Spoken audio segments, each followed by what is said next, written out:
Hello everyone, my name is Cynthia Kane, and I'd like to welcome you to the first of 3 tutorials that are going to help you navigate the library's webpage and be able to do online research for your class, hopefully a lot more effectively.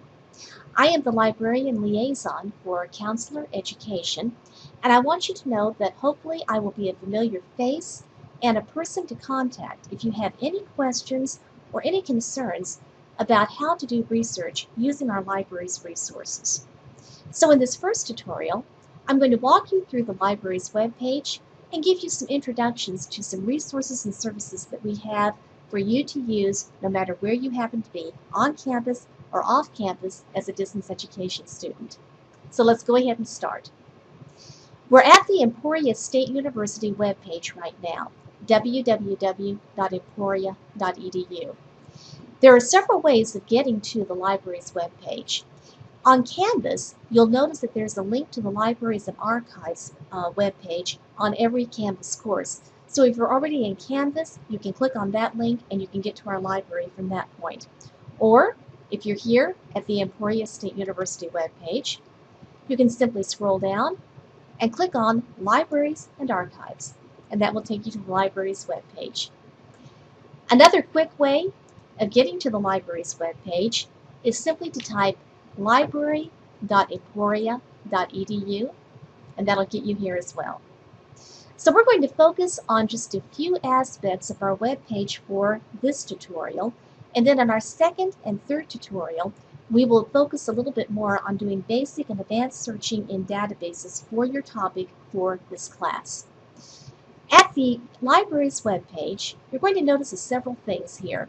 We do have a slideshow that talks about summer hours and other things that we have featured at our library. Down here, there's a link that says Request an Interlibrary Loan. We'll be coming back to that in a little bit because that's the way that you can find books and articles that are not owned specifically by William Allen White Library. Now you'll notice here in the middle of the page, there are actually 4 tabs: Discovery Search, Databases, Journals, and finally Research Guides. The tab for databases will be focused upon a little bit more when we do our second tutorial and third tutorial. For this one, I want to show you a little bit about the Discovery Search and also journals.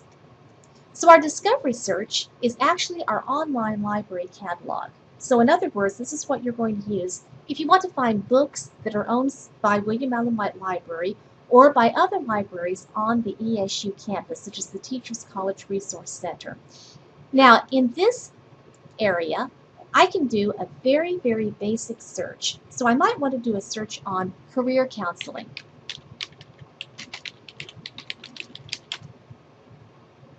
And remember, what I'm doing right now is looking for books. I'm not actually looking for journal articles or for anything else right now. So you'll notice that I have several possibilities. I have career counseling for African Americans, essential elements of career counseling techniques, and so on as I scroll down. Let's go back up. And I want us to look at record number 3 first, career counseling techniques. Now this is going to show you our availability for this book. So this tells me that this book is located on deck 1 of our library. Here's the call number for it, and most importantly, if it's available or if it's checked out by another patron. If you're here on the ESU campus, you can just come to the library and we can help you find this book and we'll check it out to you. If you are a distance education student, meaning that you're not here physically on the Emporia campus taking classes and you don't live in or near Emporia, you can actually have this book mailed to your home address, and then you would just mail it back paying the postage. And I'll talk to you a little bit more about that later on as well. Let's look at record number 2 because I wanted to show you something else about this one. Now this one is called Essential Elements of Career Counseling, Processes, and Techniques. Now this is going to look a little bit different. You notice that I do have the call number. It says it's available. But this one actually says it's in the Resource Center of Visser Hall. Well, Visser Hall is on the north end of our campus. And the Resource Center, which is on the 2nd floor, is actually a separate library. We do cataloging for them, and that's why their books show up in our library catalog. Now, we can't actually get this book for you, but you could contact the Teachers College Resource Center or go to them on the second floor, and you could check that book out or see if they might be willing to send it to you as well. So don't be surprised if you see another location other than William Allen White Library or a deck or a floor of our library. So that's how you navigate the library's catalog. Let's click back here and go back to the library's webpage. And the next tab I wanted to show you is a tab that's called Journals. Now, this tab is actually not used to find articles. We're going to be using databases in our second and third tutorials to teach you a little bit more about how to find articles. But the Journals tab comes in really handy if you want to see if the library has access to the full text of a journal, and if it's available in print in the library, or if it is available full text in one or more databases. So the way you want to search for this one is actually by a specific title, or you can begin even with the first word of a title. I'm just going to start with rehabilitation.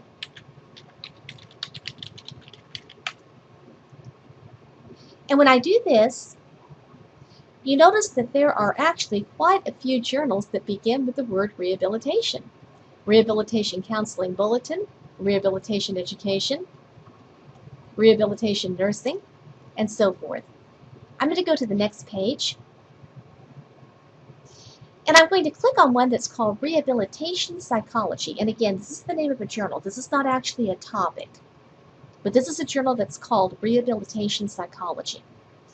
Now, this tells me that the complete full text of this journal, Rehabilitation Psychology, is available in a collection that's called Psych Articles. We'll be talking a little bit more about that one and some other databases in our second tutorial. But this tells me that the full text of this journal is available in Psych Articles from 1972 to the present. I am interested in browsing this journal.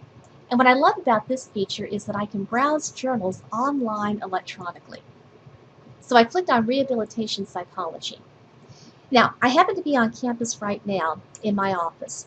If I were searching off campus and I did the very same thing that I just did, clicking on Rehabilitation Psychology, I would have been asked to enter my buzzing username and password, which would authenticate me off campus as a currently enrolled student or otherwise affiliated with the issue. So don't be surprised if that happens when you're searching off campus.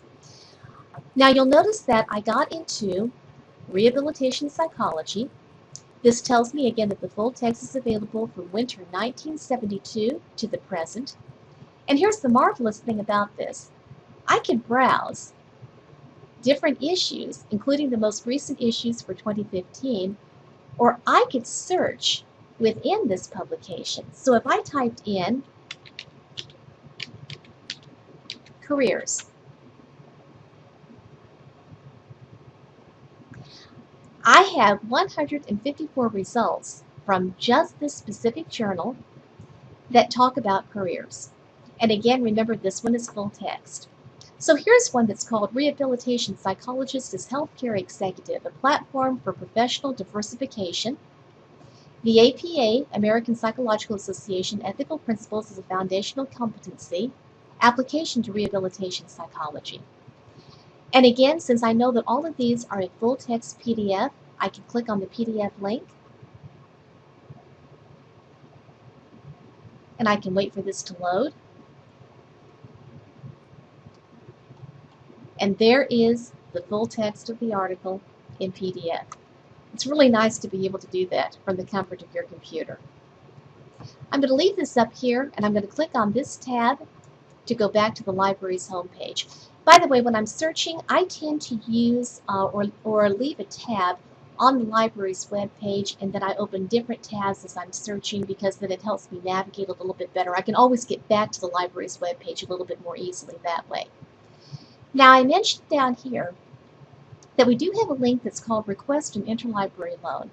I'll be talking about that a little bit more in our second tutorial and also in our third. But essentially, requesting an interlibrary loan simply means that you can get copies of articles that are not available in our library, or you can get books that are not available in our library. You just simply click on that interlibrary loan link and type in your username and password for Buzzin. And you can see mine is already saved. And sometimes that takes just a little bit to load.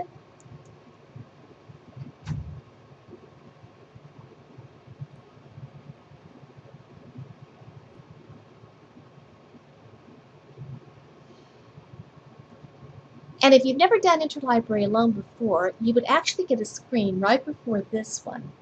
And it would ask you to put in your personal information, including your g.emporia.edu address. We use that as your official email address for ESU.